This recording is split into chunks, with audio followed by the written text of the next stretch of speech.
Pedro, eu não gosto de aberturas, por isso vamos logo diretos ao ponto. É isso. Força. Vamos investigar aqui um bocado da tua vida. Uou. Não, mas agora fora brincadeiras. Obrigado por teres vindo. Eu sei que o teu tempo agora é muito valioso. Agora com a abertura da nova empresa. Mas aqui o sentido é falarmos um bocadinho sobre negócios, vários pontos de vista, perceber um bocadinho o teu percurso que te levou até aqui, até esta nova empresa, e acima de tudo conhecer um bocadinho quem é o Pedro. Quem é o Pedro? Uau. Isso é profundo. Profundo. Vamos entrar em Deep. questões deep. Ok, quase que é psicólogo agora. Entramos numa onda muito fixe. Não, quem é o Pedro? Isso é uma pergunta mesmo complicada. Não, o Pedro é uma pessoa normalíssima, só que já trabalha nesta parte de energia e neste setor. E parece que foi ontem, mas há mais de 15 anos. E começou tudo por quase uma brincadeira. Se pensar nisto, e muito espontaneamente, tudo isto começou quando fui para a faculdade, e como já tinha comentado aqui em off um bocadinho antes, que vinha da parte informática, programação, nada a ver com energia. De repente vou para a faculdade para engenharia mecânica. Oh, boa. Nada ainda tinha a ver com energia, mas quando estou ainda na parte da faculdade, sou convidado e concorro para ir para um lugar numa empresa de energia, e ficou o bichinho. E esse bichinho foi-se transformando em cada vez querer saber mais e cada vez gostar mais do setor. Mas há uma empresa conhecida, não vale a pena dizer o nome. Não, é uma empresa conhecida. A empresa que eu comecei na parte de energia foi uma empresa chamada Capwatt, hoje em dia, que é do grupo Sonai. Okay. Eu tenho muito orgulho de ter passado por lá. Quando nós começámos éramos muito poucos, éramos tipo 6 pessoas. Okay? Quando eu saí de lá já éramos mais de 300. Ui. E quais eram as tuas funções lá? Eu passei por várias funções, e isso é que foi a coisa mais gira de todas. Tudo relacionado à energia, sempre? Tudo relacionado à energia. Não, no início nem sequer era renovável, não tinha nada a ver, para vocês terem noção. Cheguei a trocar óleo de turbinas, okay? E a desmontar e a montar turbinas e coisas do género, pá. E isso dá experiência e dá principalmente gosto por aquilo que se está a fazer. Okay? Porque começas a perceber exatamente aquilo que tu estudaste e aquilo que tu vês às vezes acontecer, e alguém a explicar-te de outra forma. E quando tu começas costumam dizer, pôr as mãos na massa, é diferente, é muito diferente. Nada melhor do que ter aquela exposição mesmo.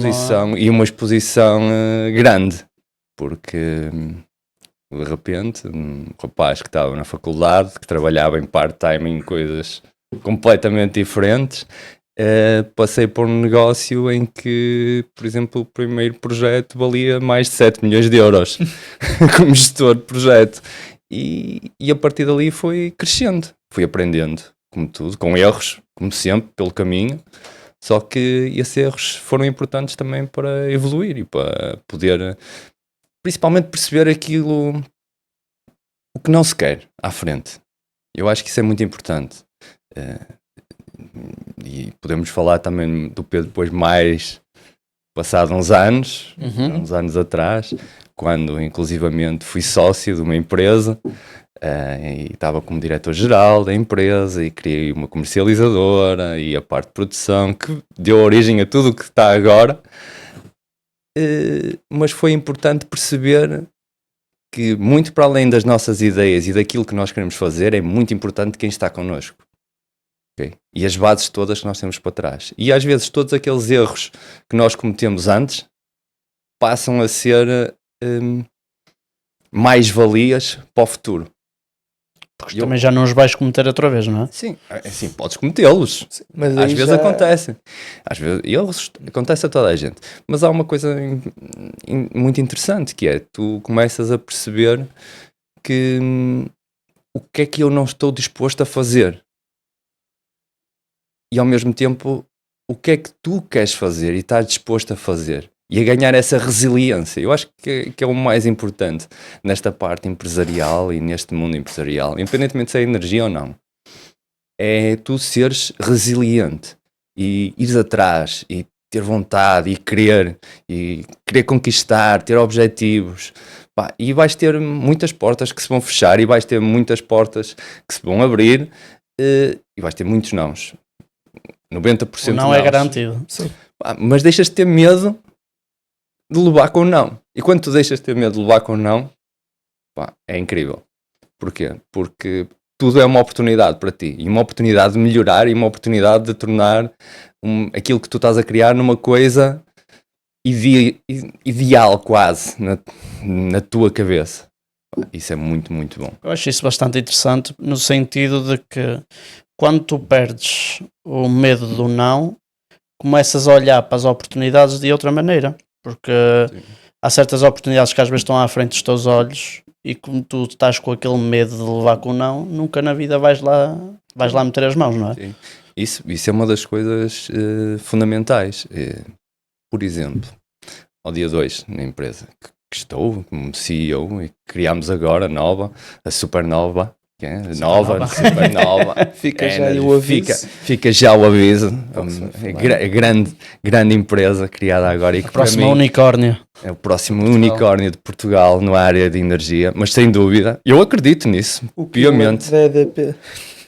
Killer da EDP não sei, mas por que não? Sermos diferentes e poder competir de outras formas, eu acho que isso é uma virtude. Uma EDP é um colosso. E não só em Portugal, é um colosso a nível europeu e em alguns setores também a nível mundial. Mas quando tudo o que é um colosso, e eu tendo passado até por uma base Sonai, que adorei em muitos aspectos e de que detestei em muitos outros, tu consegues perceber que um colosso desse tamanho tem uma inércia enorme. E como tem essa inércia enorme, porque tem os processos tão burocráticos, tão bem estruturados, mas que te fazem mover a uma velocidade muito mais lenta do que se calhar uma empresa que é um unicórnio, às vezes mais pequeno, mas com gente muito dinâmica, muito empenhada e que para atingir o mesmo objetivo que se calhar estamos a dizer uma EDP, mas pode ser outra qualquer, ok? Eu não tenho nada contra a EDP, a dizê-lo. O disclaimer. Disclaimer.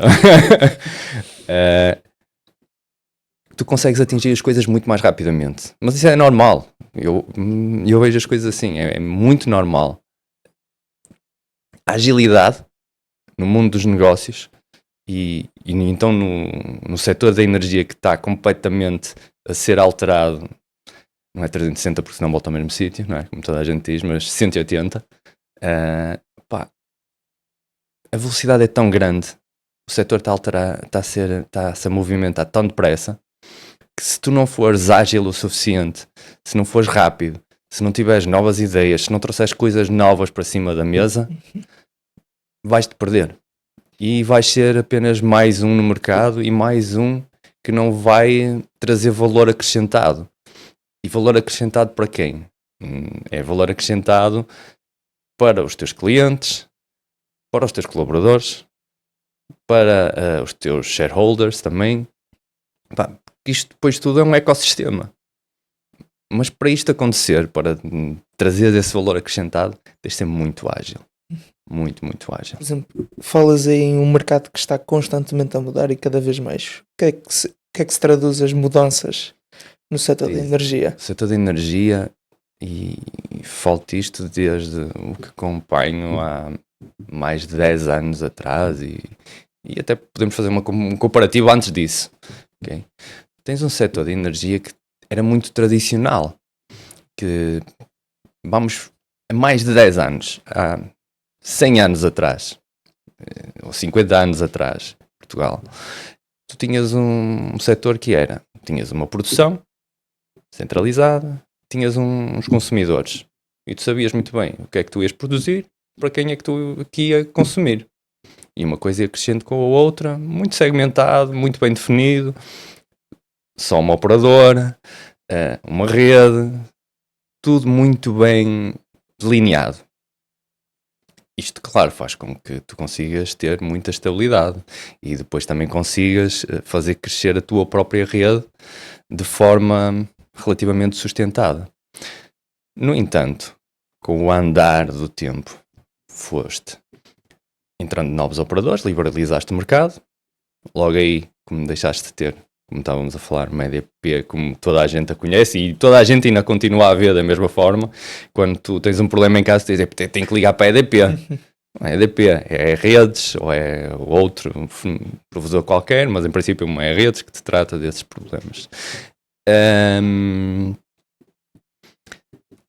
Mas passaste para esse mercado liberalizado. Começaram a entrar vários players no mercado, muitos deles até grandes, tipo uma Iberdrola, uma Endesa, sei lá, depois até parece Gold Energies, por aí fora.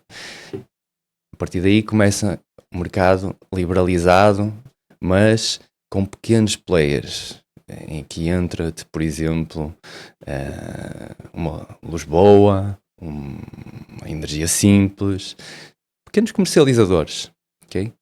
E associado a estes pequenos comercializadores começam-te a aparecer, ainda antes, um bocadinho os produtores de renováveis, com eólico, depois à frente o solar, e ao mesmo tempo também começaste a ter o descentralizado com cogeração que é produção através de gás natural ou com na altura fuel, mas também de forma descentralizada, muito virado para a indústria, em que tu aproveitas também a energia térmica. Pá, eu acho que é um dos fatores muito giros que a nossa indústria tinha e que estava muito assente e que de repente estamos a deixar cair pelo fator da descarbonização, e que se calhar era bom às vezes pegar-se e transformá-lo.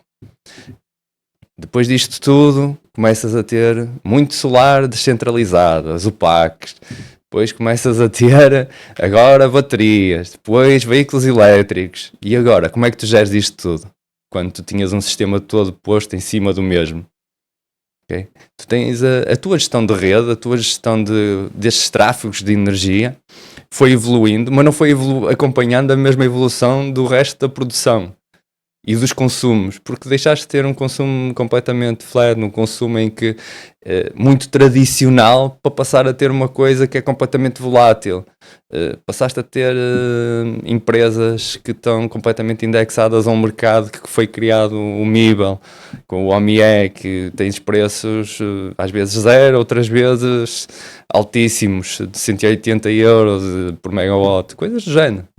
Tudo isto é preciso uma adaptação muito grande, e para tudo isto tu tens que ter uma agilidade e tens que conseguir conciliar tudo, e aqui é que reside o grande busilis da coisa, que é como é que tu geres isto tudo e como é que tu dás esta informação para os teus clientes, okay? Se tu fores um grande comercializador, BDP, Iberdrola, que seja, tu estás interessado é que eles consumam o máximo possível, ok? Claro que tu vais prever, eu sou sustentável, eu quero que tu consumas energia verde, eu quero que tu saibas quanto é que estás a gastar, mas tu não lhe dizes assim, olha, porque é que em vez de estás a gastar durante estas horas, não vais passar a gastar durante estas horas com este período, e começas a mandar informação online para ele saber, olha, tu vais com isto, tu vais conseguir poupar X, estás a aproveitar-te do mercado, tens aqui grandes vantagens, porque é que não colocas uma bateria? Eles não fazem isso? É uma boa questão para eles colocares. Não sei, se calhar tens uma opinião sobre isso. Pá, mas tenho uma opinião. Eu acho que eles não fazem, não é só por não quererem, porque isto também, claro, lhes dá vantagens em termos económicas, de alguma forma, mas é também pela tal coisa, é um monstro muito grande para se mexer.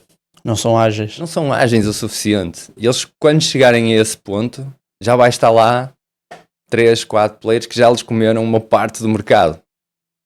E é aqui que a coisa começa, a nossa visão a mexer. O que é que nós queremos? O que é que nós queremos fazer enquanto Supernova? Queremos ter produção nossa, descentralizada, renovável, ter uma comercializadora em que vamos vender aos nossos clientes muita da energia que produzimos, outra vamos buscar no mercado. Queremos dar plataformas para eles poderem ver in loco qual é a energia que estão a consumir, como é que estão a consumir, poderem fazer esta Como é gestão. que é feita essa gestão? Vocês produzem, os cá têm parceiros com Não, nós investimos mesmo vocês nas investem nossas próprias produções. naqueles parques de... Produzimos até alguns parques, e aí vou ser polémico agora. Eu sou muito contra aqueles grandes parques de 500 megas e aquelas coisas de hectares e hectares e hectares. Sou muito contra isso. Mas porquê? Acho que não há necessidade. Acho que temos capacidade de crescer em termos de potência na parte do descentralizado e de aproveitar ainda muito telhados com comunidades de energia. Se calhar explorar mais localizações em vez de estar a centralizar num parque gigante. Tudo numa coisa gigante que depois, visualmente, quando tu passas por lá, muitas das vezes não é a coisa mais agradável à vista. Então eu sou um bocadinho avesso a esse lado. Não estou a dizer que eles não tenham que existir. Eles são importantes e têm que existir.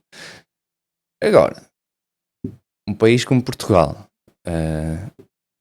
que a nível de consumo e a nível de renováveis já tem uma quantidade engraçada e prevê crescer, e tem que crescer bastante mais ainda. Porque é que nós não aproveitamos mais e não fomentamos ainda mais o descentralizado? É aí que devíamos apostar. Ter a produção junto ao consumo. Cada vez mais isso. Não é ter uma produção centralizada que depois vai meter na rede, vai ter que ser distribuída, tem as perdas, tem N custos que depois vão ter que ser imputados em alguém pela gestão disto tudo. Não, vamos apostar em dar poder às pessoas. Ok, eu para entender aqui um bocado melhor, só estou aqui a fazer um brainstorm, que é, vocês então compram esses parques para produzir energia. Sim. Mas como é que vocês têm alguma área, alguma localização específica? Como é que vocês fazem? Não. Tem em Braga, Porto, Viseu, como é que... Não, nós temos projetos espalhados por Portugal todo. Ok. Quando estamos a falar principalmente do descentralizado e quando estamos a olhar para, por exemplo, comunidades de energia, não temos uma zona geográfica. Qual é a grande vantagem das zonas geográficas? Quanto mais para sul, mais horas equivalentes de sol tu vais ter, claro. Mais vais produzir quando é com o solar. Okay? Agora, não temos uma zona. Parques grandes, é normal que eles estejam mais situados para sul, porque sim, tem mais espaço, mais plano, as zonas são mais fáceis de colocar. Havia mais capacidade para a colocação da energia na rede, a rede tinha mais disponibilidade. Hoje em dia já não é assim. Cada vez mais é um dos maiores problemas na produção é que os chamados TRCs, os pontos de entrega, estão esgotados e é difícil colocar energia e fazer grandes parques para colocar energia na rede. Daí ser tão importante e o foco para mim ser tão grande na parte do descentralizado, porque estamos a aproveitar aquilo que já existe, não precisamos de fazer muito mais. É claro que temos que melhorar as infraestruturas, temos que melhorar a automação toda, a própria rede tem que ser melhor explorada a nível tecnológico, não é a nível humano, porque eu acho que eles têm recursos muito valiosos e são muito bons, atenção. Eu considero que principalmente, e isso deu para ver bem, se calhar para muitas pessoas não perceberam isso, mas a gestão do apagão por parte do nosso gestor de rede, da REN, para mim foi incrível. É muito complicado tu trazeres uma rede que está completamente a zero para cima. Porque eu acho que algumas pessoas pensavam que é só ligar o interruptor e aquilo liga tudo. Isto não é um disjuntor em casa. Uma pessoa liga ou o botãozinho da luz. Isto tem que se ligar com muita calma. As coisas têm que ser e não pode ser tudo de uma vez, não porque senão pode... tudo de uma vez. Eu continuo a dizer, eu tenho orgulho no nosso gestor de rede, porque acho que eles fizeram um trabalho excelente com os meios que tinham. Mas consegues explicar o que é que correu mal no apagão? Eu sei que não chegaram a uma conclusão específica, mas... Há quem diga que foi ataques. Há quem diga que foi aquilo acho que foi uma má gestão. Há muitas teorias, ok? Uhum. eu acho, mais uma vez, a minha percepção e a minha opinião Uhum. no meio disto tudo, e de ir lendo algumas coisas e vendo, e na altura o que eu achei. Para mim, houve um problema na produção em Espanha, ok? Que fez com que a parte de frequência e tensão que estão relacionadas depois fizesse disparar, e depois isto entra tudo em cascata. Agora, a grande questão é, porque é que existiu este problema? E isso ninguém te disse até hoje, nem ninguém vai dizer, eu pelo menos eu não sei. Eu agora posso especular o que quiser. Eu posso dizer, olha, foi um senhor que viu que nas horas que estava a produzir solar ia ter que pagar mais em vez de estar a receber, e se calhar chegou lá e pegou, desligou. E o parque era tão grande que depois foi desligando tantos que Causou uma oscilação uma oscilação por ali fora. Podes dizer isso, como podes dizer, não, foi de facto um problema na rede, foi uns passarinhos que bateram contra o poste, foi, sei lá, um senhor que bateu com a cabeça no muro e aquilo aconteceu. Não sei. Mas todas essas hipóteses mostram que é um sistema muito sensível. Aquilo é uma questão sensível. Esta gestão de redes é mesmo uma questão muito sensível e é muito difícil de gerir. E quando tu começas a ter isto tudo interligado, todos os produtores, todos os sistemas interligados, pode haver um problema.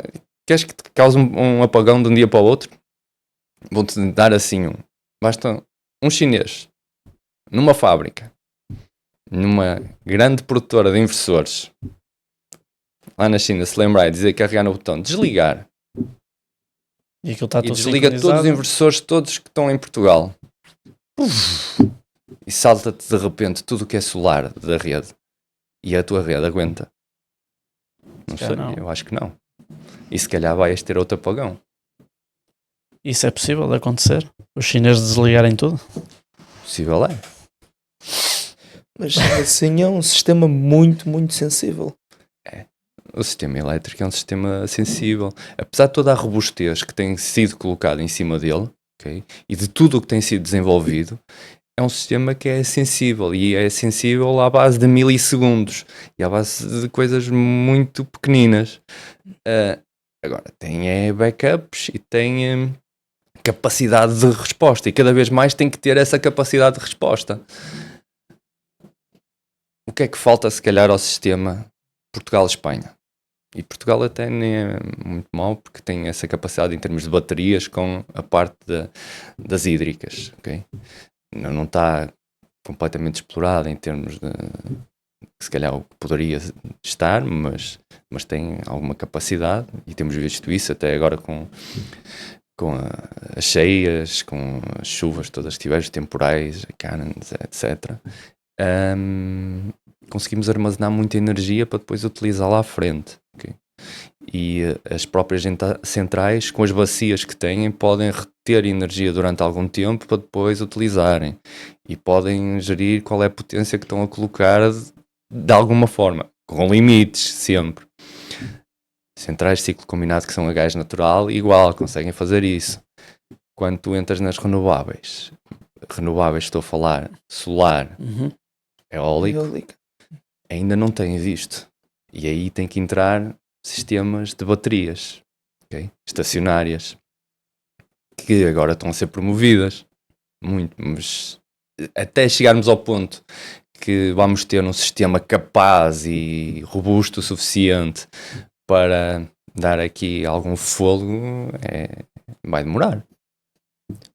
Sim, mas evoluir para um sistema, por exemplo, muito baseado em reutilizáveis, vamos ter que ter sempre um backup, porque por azar ou por sorte tens um mês sem vento, tens a produção eólica no mínimo. Tens de ter sempre ali um backup, ou um mês enublado com pouco sol. Mais uma vez, a minha posição, eu sou todo a favor das renováveis, completamente. 200, 300% renováveis. Mas acho que nenhum país devia ficar sem uma base, pelo menos de gás natural ou de outro combustível, biogás, o que seja. E nuclear? Nuclear, aí... Ainda estamos longe. Eu acho que Portugal não tem necessidade. Eu acho. Já se anda aí a falar na União Europeia sobre energia nuclear.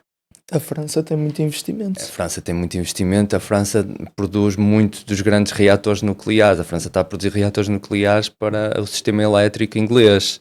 A França tem todo o interesse. Isto é um lobby depois a seguir que vai atrás, ok? Eu não queria entrar por aí. É tudo especulação. Tudo especulação. Mas a energia nuclear é uma energia espetacular, ok? Mais uma vez, tem limitações, todas elas têm, okay? E isto, bem, é tudo interligado e teres um mix de tudo um pouco. 20% de cada.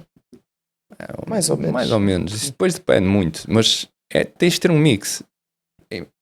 Se me perguntasse o que é que faz mais falta a Portugal e a Espanha, é centrais nucleares? Pá, não. Faz-lhe se calhar mais falta ter um reforço na sua interligação com França. Que já andámos a falar nisto há mais de 20 anos. Okay? Esse reforço de ligação vai fazer com que, por exemplo, todas aquelas nucleares que a França tem e que até pode produzir mais com elas e colocar depois renovável ao lado delas e outras coisas assim, ia permitir uma estabilização do sistema. E tu, quando tens muita renovável a produzir do teu lado, não precisavas estar ou a desligar centrais ou a deitar fora. Não, podes pegar e exportavas para o resto do sistema europeu. Está a criar dependências uns dos outros. Está a criar dependências uns dos outros, mas também é uma comunidade europeia, não é? Para já, sim. O objetivo é tentar que todos nós consigamos ter boas condições e tenhamos um sistema o mais homógeno possível e mais fiável possível, com a energia mais barata possível. Tudo isto. Se vais olhar cada um para o seu cantinho, como alguns olham, não estou a falar da Hungria, estou. E coisas do género. Opá, e deixas de ter uma comunidade de energia, começas a ter uma comunidade. Mas a Hungria que não exporta energia para ninguém? É? Não, a Hungria isolada? Não, a Hungria exporta e tem um sistema também que está interligado com os outros. Eu estou a brincar, entre aspas, com a questão da Hungria, porque é pelas suas ligações à Rússia. Okay? Há ali muitas ligações que têm com o lado russo, que se eles pudessem, de certeza que estavam a consumir mais gás natural vindo da Rússia em vez de estarem a consumir consumo. Pá, há muita coisa que não é muito clara nunca na comunidade europeia. Eu acho que todos nós já vimos, até com estas histórias, agora com as guerras, etc. E o que se passa no mercado.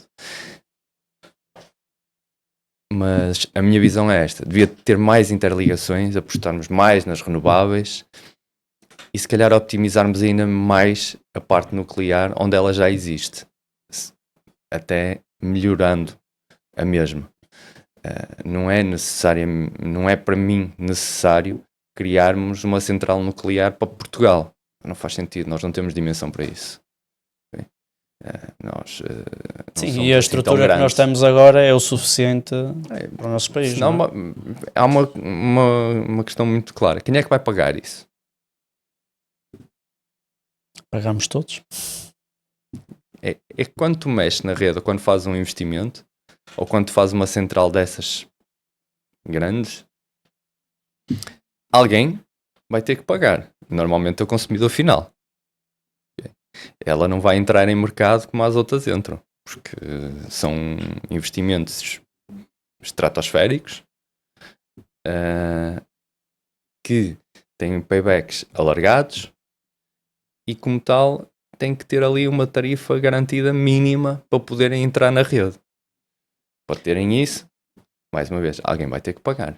Mas há uns anos atrás que diziam a mesma coisa do solar.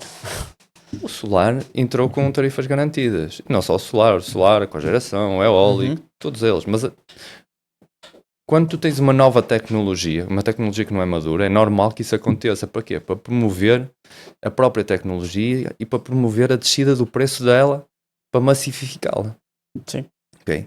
É como, por bocadinho exemplo, como as baterias também. Há uns anos atrás eram super caras e agora já estão hoje em dia ficar... tu começas a ter baterias que já consegues instalar facilmente com preços adequados e com paybacks também que fazem sentido. se me falasse isto há 5 anos atrás, eu dizia, ei, és maluco. Não sabes o que é que estás a dizer. Queres falar? Força, não, força. Agora voltando um bocado atrás, que eu há um bocado estava num brainstorm e depois interrompido. Que é, a energia é produzida numa localização, certo? Depois como é que ela entra na rede? Ok. A energia é... E se calhar apontando, como é que ela entra na rede e é identificada como, como foste tu que a produziste? Certo. Isso é uma boa questão. Que se calhar muita gente tem um conceito. Tipo, os eletrões não têm nome. Exato. Okay? Uma etiqueta a dizer Não tem uma supernova. etiqueta a dizer supernova, EDP, Bedroll, o que seja. Não tem. Não se consegue, infelizmente. O que é que acontece? Tu tens uma instalação de produção, tens um contador à frente, tu sabes quanto é que produziste, aquilo é injetado na rede de transporte ou de distribuição, dependendo de que nível de tensão estejas. E a rede em si, o gestor da rede, diz, ok, tu produziste X naquele ponto. Okay? Onde é que ela vai ser consumida? É onde tiver que ser e quase sempre é no local mais próximo de onde ela ficas produziu. depois com aquele plafond de produziste isto e agora podes comercializar para outras pessoas específicas?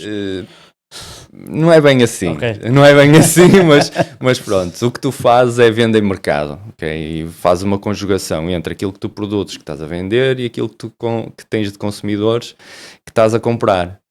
E há um balanço entre o que compras e o que vendes. Okay. E com isso tu consegues, não é garantir que a tua energia que tu estás a produzir de facto está a entrar no teu consumidor. Não, mas produziste o suficiente para aquilo que o teu consumidor está a consumir. Ok. Não sei se... Se faz ali um plafond que é gasto, sim, mas Mais depois... ou menos. Um balanço. Sim, mas dos clientes pode estar a gastar Iberdrola, Gold Energy, não importa. Não Desde existe, que te metas não no existe balanço, o conceito de energia de um só provedor. Energia é toda ela, é produzida por todos, ok? É como tu Mas tens... é identificada. Ela não é identificada. Não, aquela energia que entra na rede e vai parar a algum sítio não é identificada, mas foi identificado que tu produziste X energia. Certo. Agora qual é a energia? Mas depois dá-te o direito a vender aquele X de energia. Certo, isso sim, claro. Ao preço que tu defines. Que o mercado define. Baseado também no custo que tiveste de... E no que o mercado define, não é no preço. O mercado manda sempre? O mercado manda sempre. Tu estás no mercado liberalizado. Mas o mercado manda no preço específico ou dá-te uma margem... Manda-te no preço específico. Okay. Tu colocas no mercado, é um leilão, quase. Ok. Tu colocas lá e depois ao último preço marcado é o preço que fica como definido para a tua energia em cada quarto de hora. Agora, o mesmo já não se passa, entre aspas, quando tu, por exemplo, estás a autoconsumir. Porquê? Porque tu estás a produzir para a tua rede interna. Aí nem entra na rede, quer dizer, depende da estrutura, não é? Mas... Na rede pode entrar sempre quando tu não estás a consumir o suficiente daquilo que tu produzes. Okay? Mas aquilo que estás a consumir não entra na rede, vai direto para aquilo que tu precisas da energia, não é? Internamente. Pronto, e aí sim, podes quase dizer, a energia que estou a consumir é daqui da supernova ou quem seja. Ok? Agora o conceito de dizer esta energia é de um, aquela energia é de outro, isso não existe. Porquê? Porque tens uma rede única em Portugal que distribui para todos os consumidores, senão tu tinhas de ter várias redes, okay, de distribuição. Cada comercializador tinha que ter quase uma rede de distribuição. E tu imagina, era um bocadinho como acontece nas telecomunicações.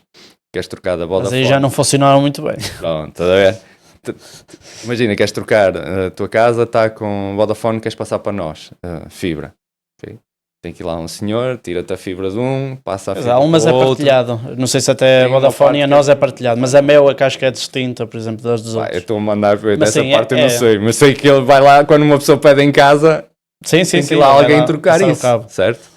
Imagina isso se fosse com energia.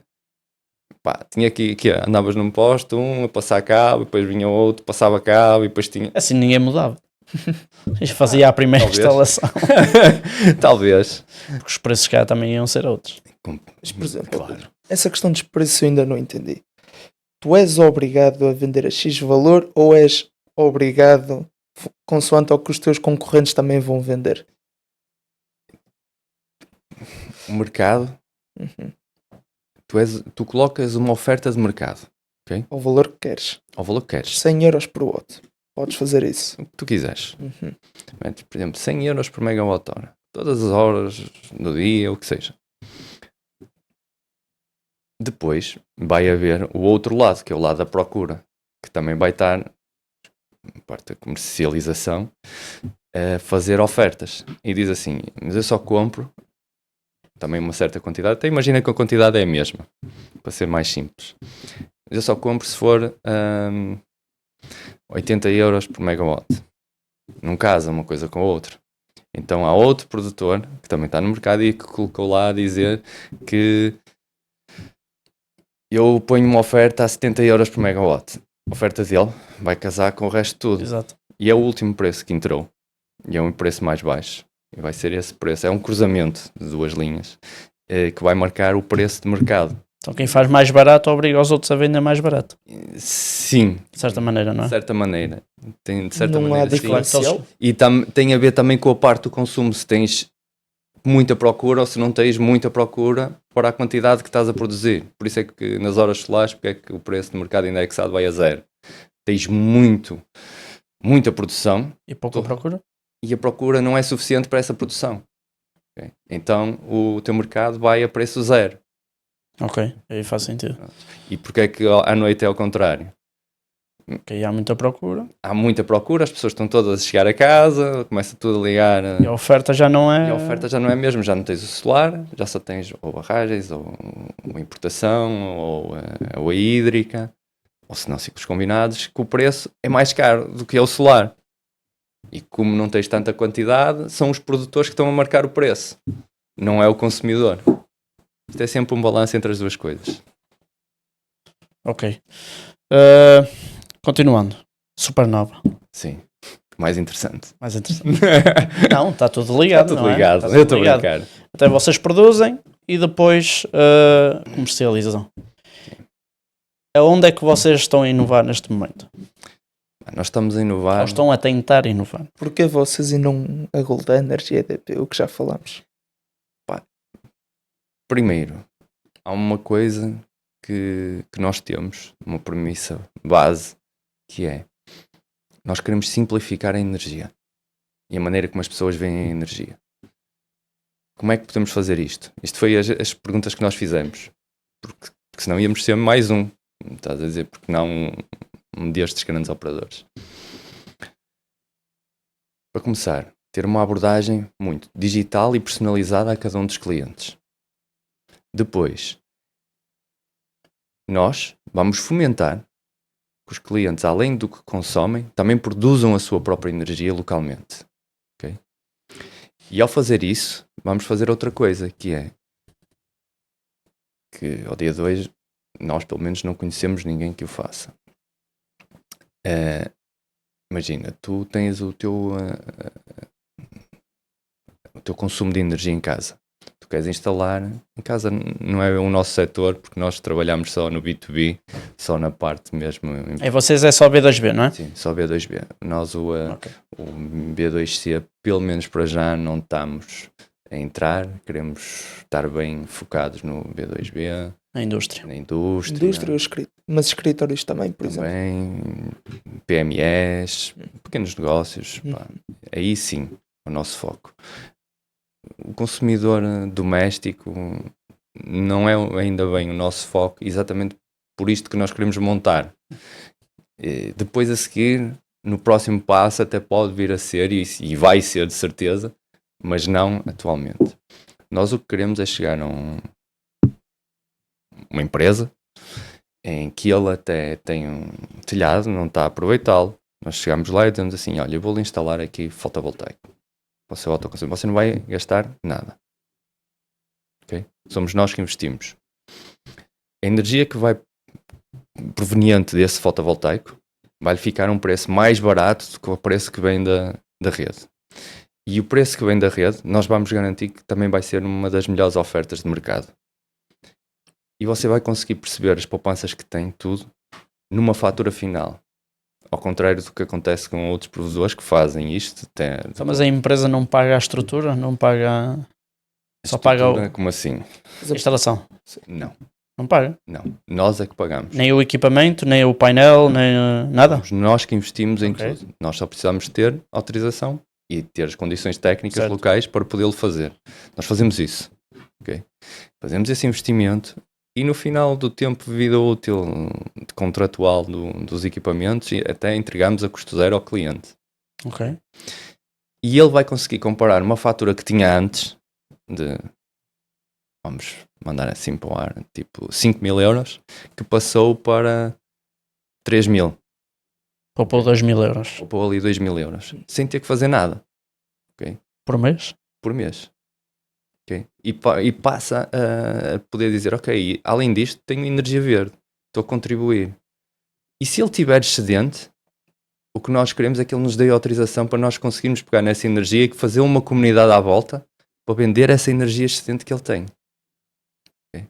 E com isso fomentar ainda mais esta descentralização. E para quem vai o dinheiro da venda? Para o cliente da indústria ou para vocês? Não, vai para nós porque somos Para nós. eles, porque eles também acartaram somos com a nós que infraestrutura, não é? Sim, com o valor. A nossa ideia é nós investimos, ok? É isto. Não existe negócios que Se faz O muito objetivo é sentido, ganhar não dinheiro, há. sim. é sempre ganhar dinheiro, ok? Só que a ideia é ganhar quem? É uma ideia de ganhar win-win. Todos nós temos que ganhar. Sim, nesse exemplo, claramente o consumidor, O consumidor a indústria ganha. Vai ganhar porque não tem investimento e vai reduzir na sua fatura energética e vai passar a consumir energia verde, ok? Nós ganhamos porque estamos a colocar os nossos equipamentos, estamos a vender energia ao cliente e conseguimos ter um payback e remunerar o nosso investimento de acordo com os nossos princípios, ok? E durante um tempo alargado, toda a gente ganha. Quanto tempo leva para ter um retorno nesse investimento? Porque fazer a instalação e a estrutura Depende muito. e depois ligar à rede, não é? Porque Sim. vocês têm que vender o excedente. Sim, mas o excedente, por isso é que nós também somos comercializadores. E isso Certo. é que é a grande vantagem que nós temos, é que nós depois... Há outros players de mercado que fazem isto, fazer investimento em casa do cliente e ele fica-lhes a pagar uma tarifa mais baixa. Só que depois o cliente passa a receber duas faturas. Uma fatura deste investidor e outra fatura do comercializador normal que tinha. Depois tem que andar a fazer ajuste e perceber, com estas duas faturas, quanto é que eu estou de facto a Pois, poupar? não é tão claro se, é tão se claro. poupou ou não. Não É é? isso. Nós queremos tornar isto simples e queremos pôr isto o mais claro possível. Okay? A fatura de energia já é complexa o suficiente para a maior parte dos clientes. A maior parte das pessoas Isso olha é, porque eu olho para a minha e não entendo nada daquilo.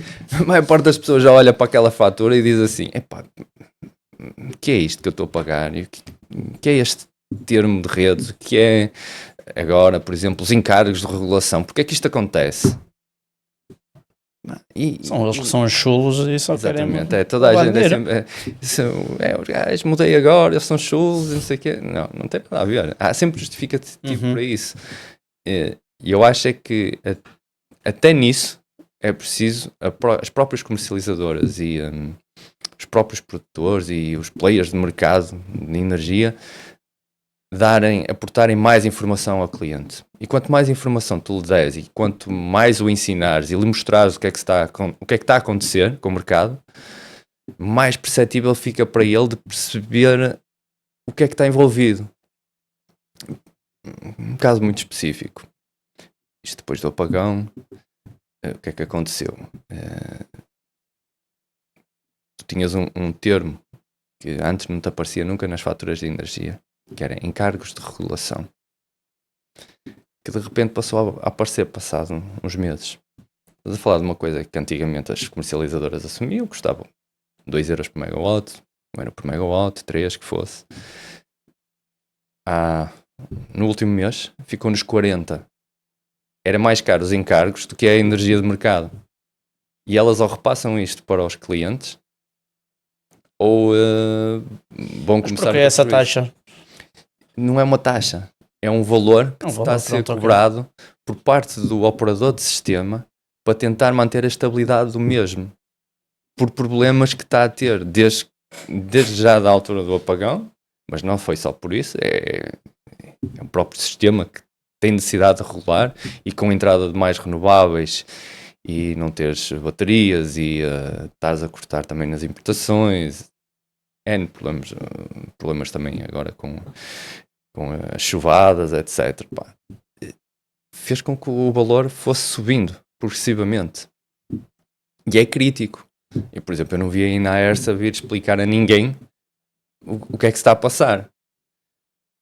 E num doméstico, se calhar não sabe, porque a maior parte das comercializadoras, há muitas que ainda não estão a repassar esse valor, mas numa indústria ou numa empresa, quando recebe uma fatura e vê, ui, eu estou a pagar tanto desta coisa que é encargos como é de energia, porquê? Estes gajos estão-me a enganar, só pode. Porquê? Porque ninguém os informou do que é que se passava. Ninguém lhes disse, a própria comercializadora não os informou. Não teve a proximidade suficiente de mostrar, pá, não, isto passa-se isto no mercado, vamos mandar informação para os nossos clientes, vamos mostrar-lhes... E achas que é por causa do tamanho dessas empresas? Também. É o tamanho... Ou houve uma gestão, uma estratégia? Eu acho que não é estratégia. Eu acho que às vezes as empresas são tão focadas no seu negócio de uma certa forma e estão tão habituados àquilo que não conseguem sair da bolha. Okay? Até tentam. Porque eu acho que até tentam. Mas custa-lhes. E para um player novo é sempre mais fácil ter uma abordagem diferente. É novo. É mesmo assim. E acho que é aqui nestes pontos todos que nisto depois nós na Supernova conseguimos ser diferentes e conseguimos fazer mais e melhor, até porque temos uma visão diferente. Nós não queremos pura e simplesmente colocar só mais sistemas em cima e só mandar mais newsletters. Não, nós queremos dar poder aos clientes e colocar inteligência a funcionar também dentro disto, que vai um bocadinho de encontro também a coisas que já íamos falando, tem off, da inteligência artificial. É aqui que ela entra, é aqui que ela pode ser tão óbvia. Okay? O sistema já é tão complexo que se tu conseguires arranjar um agente de inteligência artificial que o descomplique ou que trate das coisas pelo cliente e só lhe mostre aquilo que ele precisa de ver e aquilo que ele quer ver, nem é preciso, é o que ele quer ver naquele momento e perceber porquê, é muito bom. Na nossa perspectiva e na minha perspectiva, pelo menos eu acho que é muito bom isso. Acho que a inteligência artificial vai dar dentro da energia vai ser o grande salto, o próximo grande salto. Não é só a colocação de preço. Nem é só de preço, não sei. Não é a inteligência artificial, está a meter energia mais cara? Não, a inteligência, isso aí é um grande dilema, que é, prevê-se que com a parte dos data centers a entrar, possa crescer o consumo de energia em cerca de 4 vezes o que é o dia 2. Okay? Se a produção não crescer no mesmo sentido, é claro que vais ter um problema de preço e de redes. Okay? Agora, se tudo for feito estrategicamente e se for crescendo ao mesmo tempo e, por exemplo, descentralizado, quando tu crias um data center, crias ao lado também produção para esse data center, porque eles têm que Acho que nos Estados Unidos já é uma obrigação, tens de ter a tua própria todos, produtora de energia. Muitas delas avançaram com usinas, algumas estão a investir, como a Google e a Meta. Acho que é mesmo uma obrigação. Eles têm que ter, porque eles têm que garantir a estabilidade do funcionamento dos data centers. Aquilo não pode falhar. Okay? Até a nível de ar-condicionado, não é só os equipamentos, porque aquilo...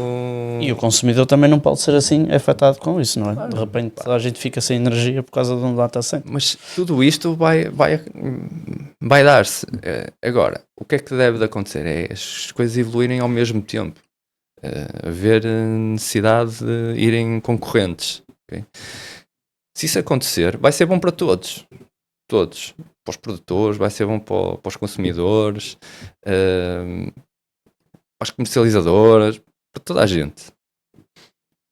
porque vais passar a deixar de ter esta curva de pato, como se costuma dizer, a barriga que faz ali, porque os data centers vão-te passar a consumir a energia que está excedente, o preço vai subir um bocado, vai ser bom para os produtores, vai ser bom ao mesmo tempo porque vais ter a inteligência e a capacidade das tuas produções e comercializações de dar informação aos teus clientes e de gerir a rede de outra forma, de uma forma inteligente, sem ter necessidade só daqueles meios humanos.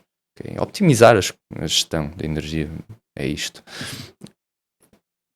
E ter mais transparência com o consumidor. Mais transparência também. Eu acho que tudo isso vai ser incrível nos próximos... Mas, mais uma vez, é um mercado que está a explodir por completo.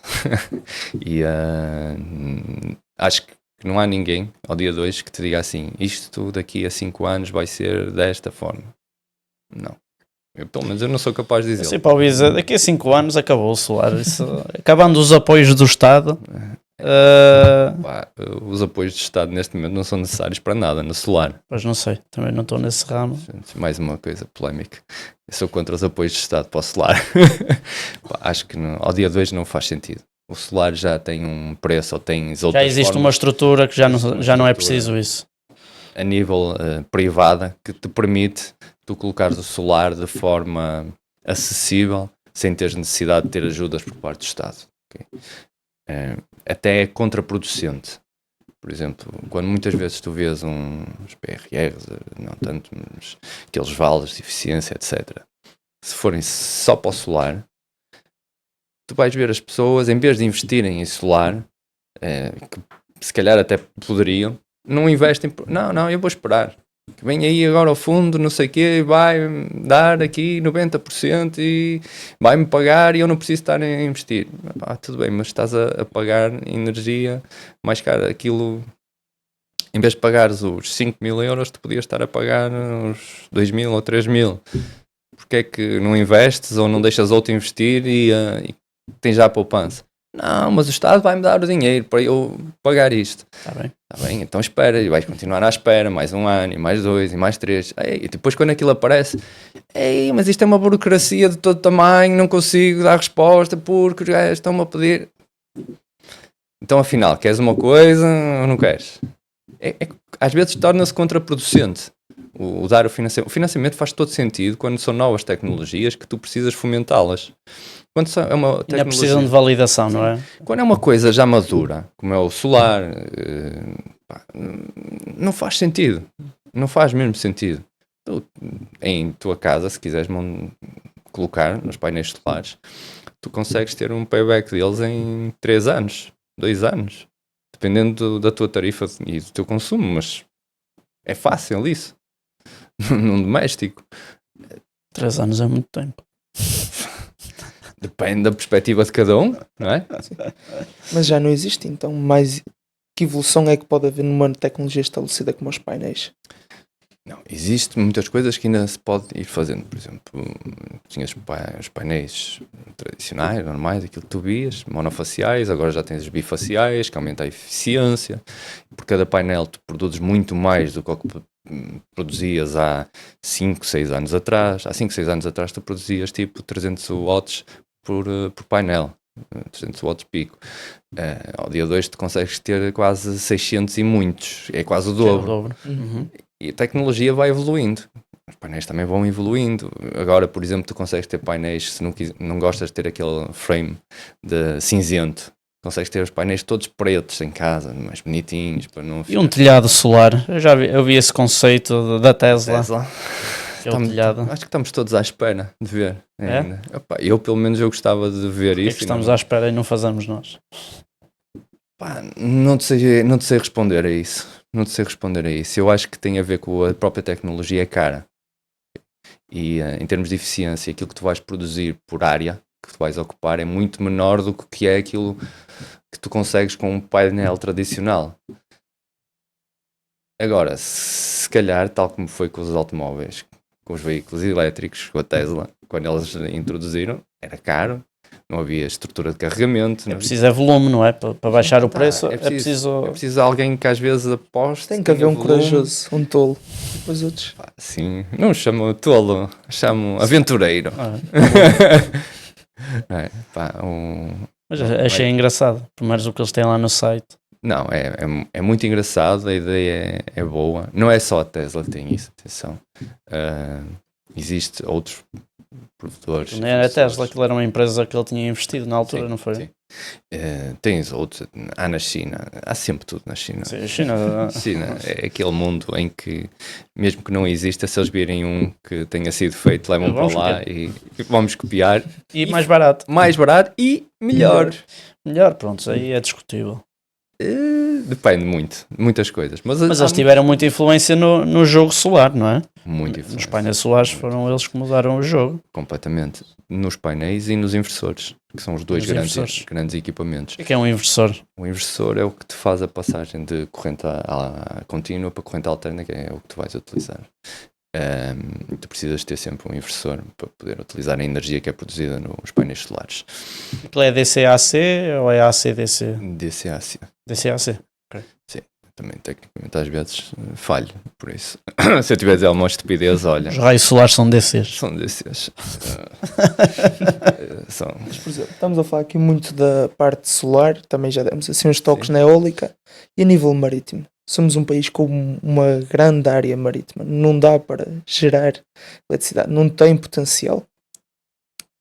Já se tentou algumas coisas, ok? Eu não sou a pessoa que esteja mais por dentro dessa área toda, mas posso-te dizer aquilo que eu conheço. E daquilo que eu conheço já se tentou muito e teve muitos problemas de manutenção. Foi feito alguns pilotos, por exemplo, acho que foi ali na zona de Viana. Eu vi umas imagens. Só que aquilo em termos de manutenção e do que tu vais produzir e os custos que tu tens não é propriamente fiável.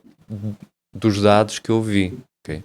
Não quer dizer que daqui para a frente não surja aí outra forma que até faça sentido. Por exemplo, a eólica offshore, se calhar faz algum sentido. Para nós, não sei, mais uma vez. Acho que isso aí, cada macaco no seu galho.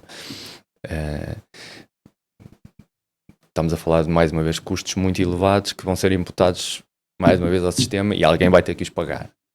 É sempre assim. É um custo-benefício. E há que perceber se faz sentido ou não esse custo-benefício para aquilo que tu necessitas no momento e para o país onde tu estás. É a mesma história quando foi do nuclear. Que estávamos a falar a mesma coisa. Do marítimo, eu acho que pode-se fazer pilotos, pensar-se, fazer-se uma ou outra eólica offshore para perceber também qual é o impacto, se de facto faz sentido, se não faz. Acho que avançar logo para, não sei, uma carrada de gigas, como se falou, não é o caminho, porque mais uma vez vais ter um impacto muito grande depois nas tarifas. Acho que há outras formas que podemos aproveitar. A nível de custo-benefício, é melhor as eólicas ou o solar? O solar.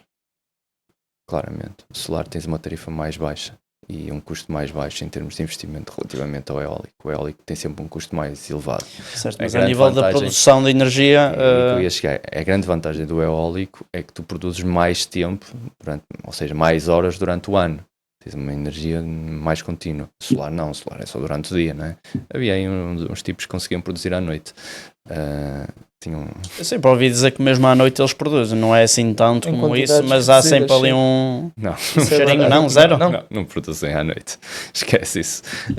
A única coisa que eu estava a brincar, porque nem foi cá em Portugal. Não era à noite, era com nuvens.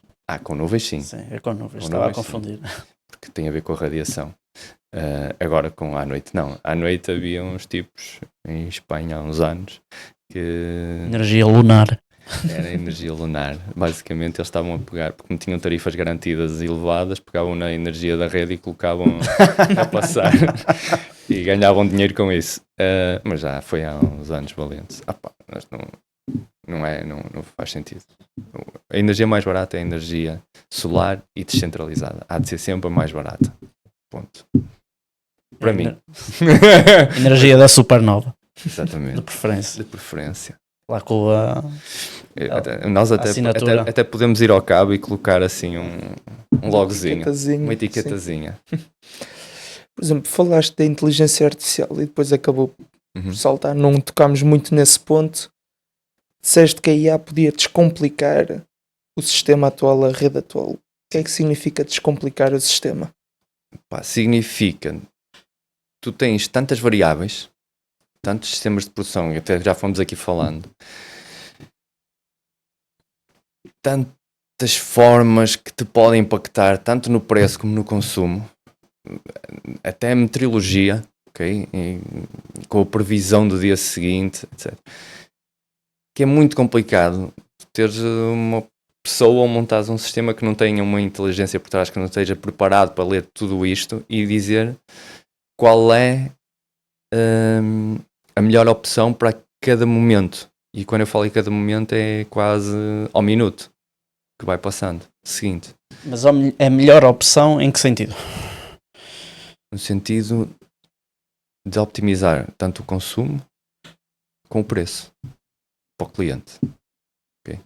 Eu quando estou a ver isto, que explicar melhor isso. Okay. Imagina assim.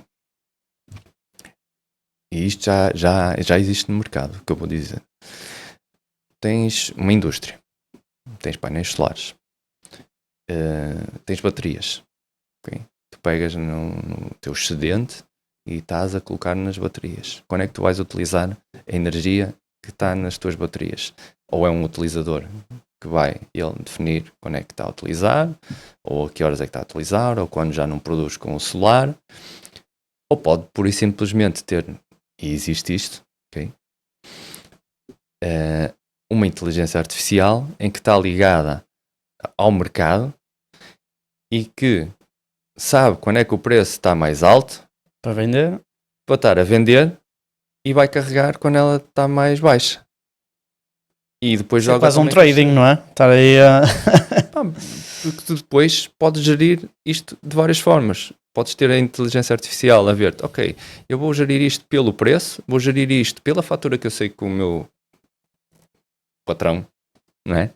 Onde ele está metido, vai ter no final do mês, sei quais são as tarifas, sei o que é que está no mercado, sei quanto é que produzo, sei quanto é que vou produzir no dia a seguir, ou pelo menos tenho uma previsão disso,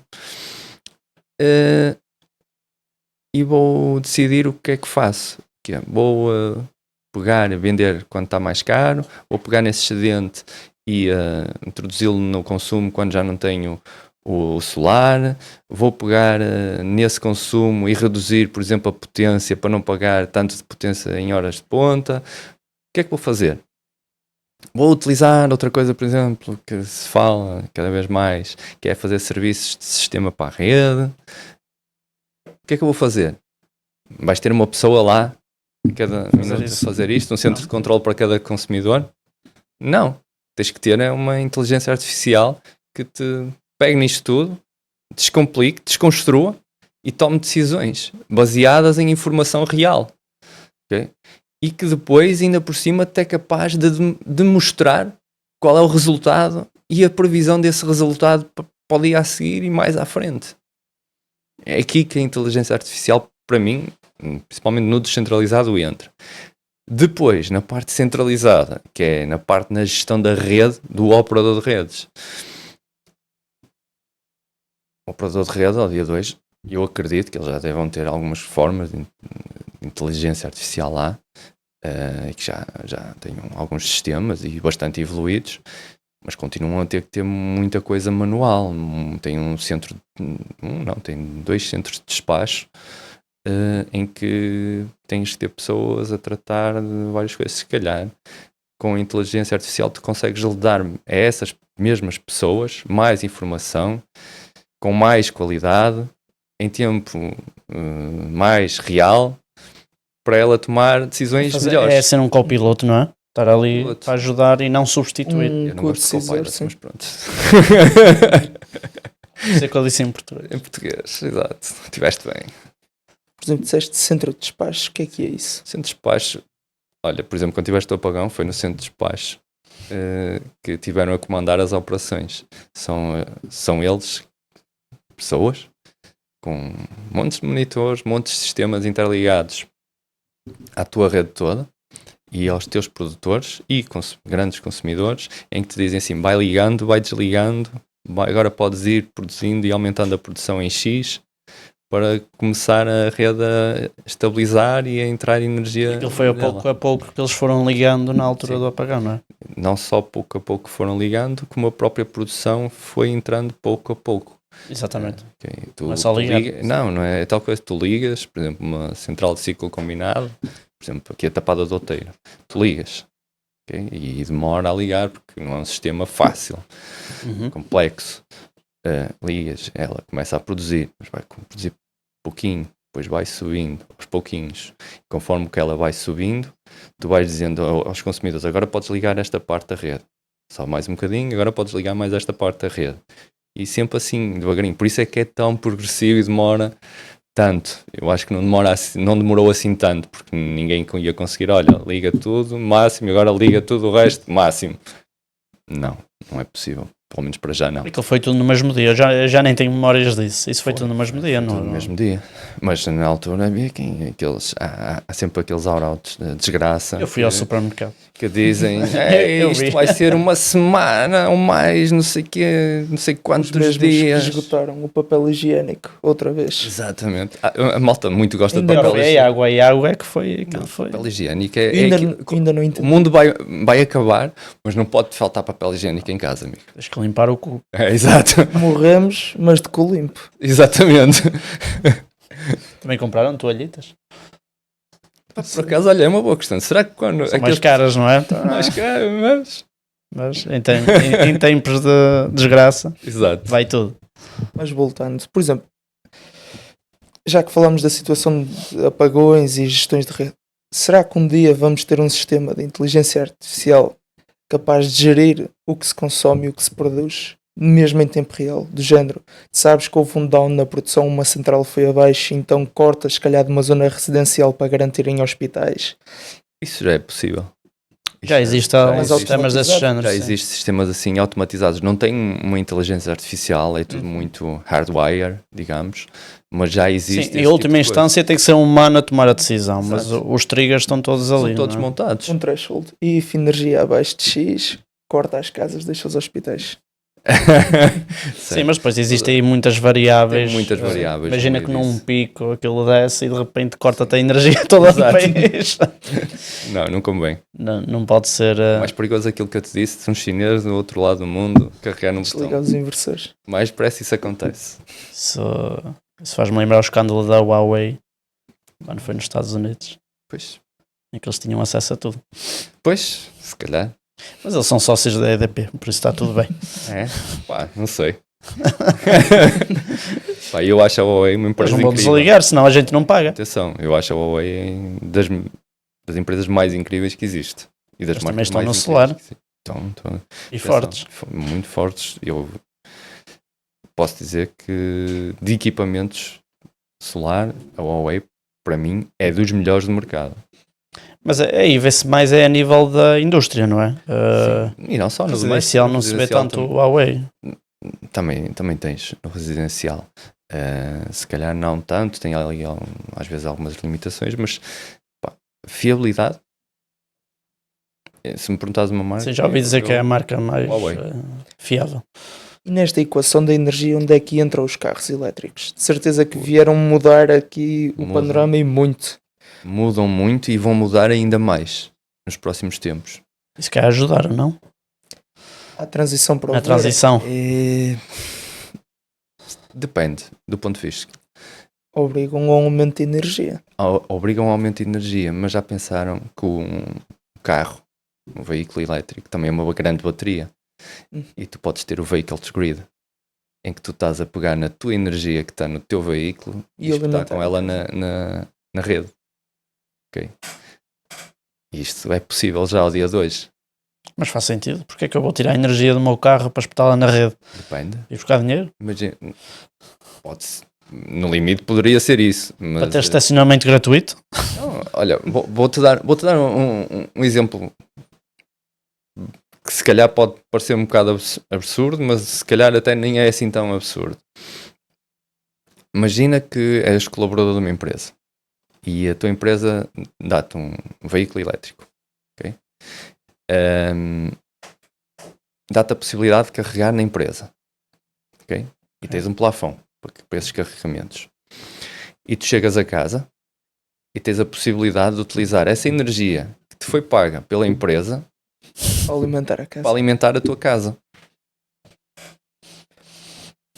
E a rede deixa de ter que te alimentar. Vais ser alimentado pelo teu depois veículo. no dia a seguir já não consigo ir para o trabalho porque não tenho bateria no carro. Tem tudo a ver com a gestão da tua bateria. Mas consegue sacar assim tanta energia do carro? Consegues. Compensa assim tanto? O compensar depende muito de caso para caso, ok? Eu acho eu percebo essa perspectiva, que é buscar energia paga pelos outros para depois botar em minha casa. um exemplo absurdo.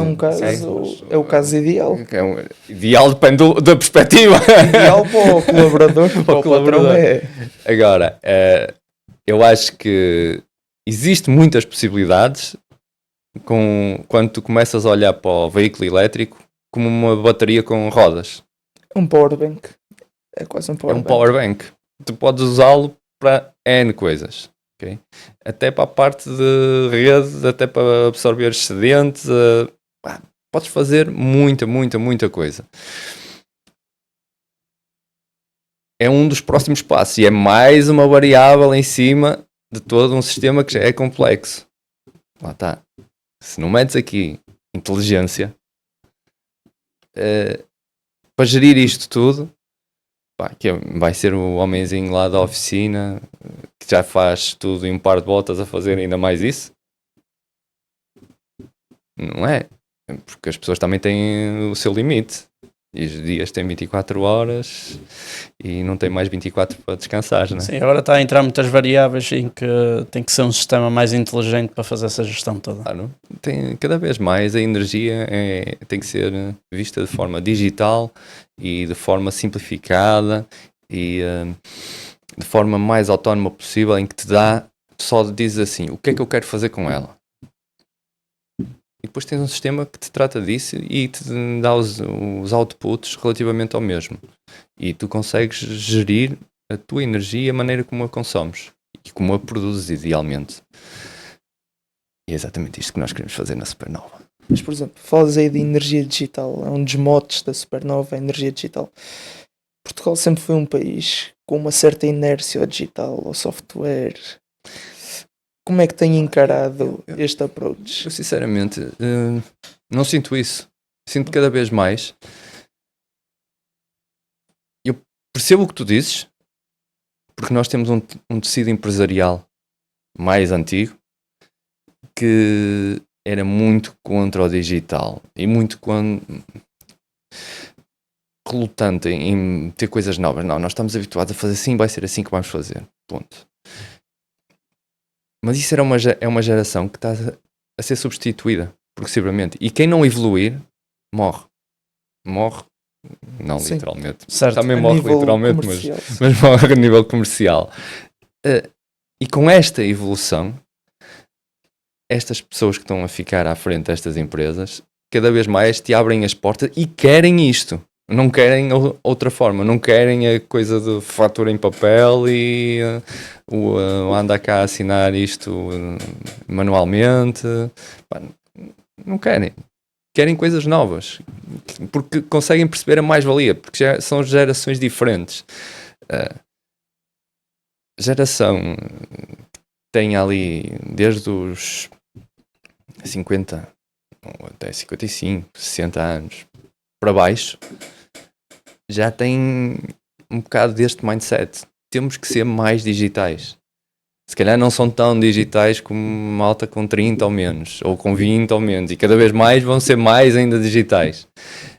Mas Portugal está a evoluir nesse sentido. E eu sinto isso, pelo menos, na abordagem que nós fazemos.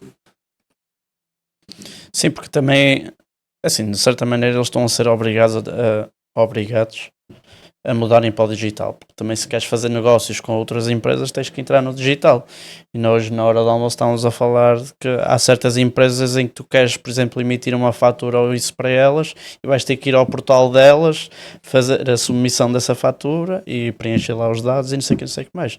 Por isso, de certa maneira, és obrigado a entrar nesse mundo. És não é? puxado pelo mercado que te rodeia, sim. Mas tem que ser. Tu não vais... Senão nós todos ainda estávamos a andar de carroça. Sim. Não é? É um bocadinho isso. Tu vais evoluindo. Porque é que também os veículos elétricos? Porque é que cada vez mais também vês veículos elétricos?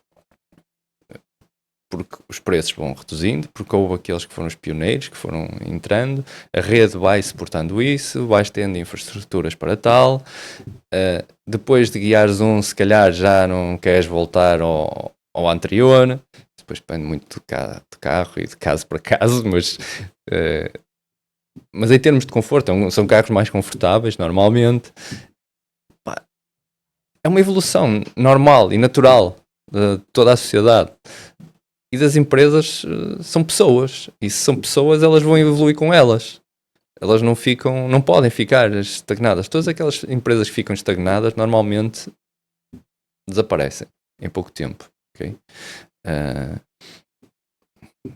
Tens exemplos grandes, internacionais disso. Uma Blockbuster. Vendia filmes, cassetes, não sei o quê. Enorme. Estava no mundo todo. Desapareceu. Um dia para a noite, Netflix que ia competir com os gajos. Era para competir com cassetes. De repente foram só para o digital e olha o que é que são ao dia 2. E não sabemos o que é que vai... Se adaptaram ao mercado, não é? Se adaptaram. E adaptaram-se ao que o consumidor cada vez vai querendo mais. Muitas vezes procuram nas empresas, se calhar, não tanto procuram o melhor negócio, mas a nível pessoal procuram comodidade. Mais tranquilo. Não tens que ir alugar um DVD, dar 2 cliques na televisão e tens Netflix, é muito mais simples. E afeta um bocado também os cinemas. Isto é energia igual, tens a tua própria produção. A energia é igual, mas o princípio da energia do digital é muito mais o simplificar e tu tens acesso a essa informação de forma fácil. Tu não tens que andar a ligar para um consultor específico para te dizer, olha, mas porquê é que eu tenho este consumo, o que é que se passa aqui, o que é esta linha? Não, se calhar tu tens um sistema em que tu vais lá e dizes, olha, a minha fatura, carregas a fatura e dizes, eu tenho esta linha na fatura e gostava de saber porque é que isto está-me a ser cobrado. E ele lê-te tudo, analisa-te e diz-te, olha, isto é assim, porquê? Por isto, isto, isto e isto. E até se calhar manda-te um relatóriozinho a explicar de onde é que vêm esses valores. E tu ficas, uau, espetacular, já percebi porque é que é isto assim. Os gajos afinal não mandam a enganar. Há uma razão para isto acontecer. Por exemplo, existe outro conceito, já fora da Supernova e do que estamos a falar um bocado. Na IA, uma nova startup portuguesa, por acaso já não me recordo o nome, que a IA ajuda-te a encontrar o melhor contrato de energia. Não sei se conheces, já viste? Já vi. Concorrentes. Não são concorrentes. Mas é assim, o principal ponto negativo que eu vi foi eles sugerem-te o melhor contrato, mas isso também implica que podes andar a saltar de contrato de mês a mês ou de 6 em 6 meses. Ninguém quer fazer isso. Sim. Falo por experiência própria. Mesmo que seja, às vezes pelo desconto de 5 euros por mês, não compensa esse. A não ser que fosse um clique, era assim um clique. O grande desconto que tu tens é na primeira vez, se calhar. Porquê? Porque não está optimizado e vão-te optimizar. A partir dali, o desconto que tu vais ter, que é 1 euro, vale a pena, estás a mudar para 1 euro. Para algumas pessoas vale, não é? E agora a grande questão é, como é que essas empresas ganham dinheiro? Isso vale se for residencial, não é? Se forem empresas, eu não vou gastar o tempo que é para mudar de um para o outro para poupar 1 euro. E empresas porque esse tempo já ultrapassou 1 euro. E empresas tens outro, que é normalmente uma empresa tem uma fidelização de 1 ano para poder ter um preço garantido diferente do que é aquele preço de mercado. Tu não te adianta nada, estás todos os meses a tentar procurar qual é mais baixo, porque sim, mas 1 ano também não é muito tempo. Sim, mas imagina, vais procurar e que vais pagar depois as penalizações todas que tens para trás. Só se fosse mesmo um bom preço. Tinha que ser um preço mesmo espetacular. Se poupar 2.000 euros. Depende. Mas a questão é aquela que eu te disse. Como é que eles ganham dinheiro com isso? Não sei, tu é que és de energia. É porque são parceiros de quem estão a promover como mais barato. Depende muito. Mas É isso, afiliados, provavelmente. mas isso leva a ser influenciada. Mas isso não me parece ser um... Lá está. Ou a taxa de afiliado é muito bom, ou não sei. Inteligência artificial, nesse ponto, é excelente quando tu fazes a primeira passagem. Quando depois levas a querer que o teu cliente esteja sempre a alterar, tem que haver um porquê muito tangível. Porque senão, não faz sentido. Senão, se calhar só há alguém que está a ganhar e não é o cliente. Okay? Porque no negócio da energia existe um negócio à parte que é o negócio de agenciamento, em que as comercializadoras pagam um FII, um valor, por angariação do cliente, por aquele cliente passar para a comercializadora deles. Agora, se tu fores um agente, tu o que é que vais querer que aconteça? Vais querer saltar o máximo de vezes possível para ganhar o máximo ganhar comissão? possível. Okay. Há aí um conflito de interesses entre o consumidor e... Pode haver um conflito de interesses muito grande. Mas eu continuo a dizer, a ideia da plataforma é muito boa. Okay? Eu quando vi, eu achei, muito bem. Acho que os clientes ganham muito na primeira transição. Nas transições seguintes, acho que pode ser difícil terem um benefício que compense daquilo que eu sei, porque eles tens que pagar também para ter acesso depois à parte automática com IA, para teres esse benefício que te leva a compensar o que estás a pagar. Do outro lado pode ser complicado. Mas mais uma vez, se eles estão a crescer e se estão a fazer isto é porque existe procura, existe procura e porque faz sentido e nada contra. Assim, escolheram o país correto. Eu acho que é dos países que mais se queixa da conta da luz, é Portugal. Todos os países. Todos igual. Não há nenhum país onde tu vais e ninguém se queixa da conta da luz. Nós reclamamos de tudo. Somos conhecidos por isso. Tá bem, mas agora da conta da luz acho que toda a gente se queixa. Toda a gente se queixa. Vai da Espanha eles dizem mesmo.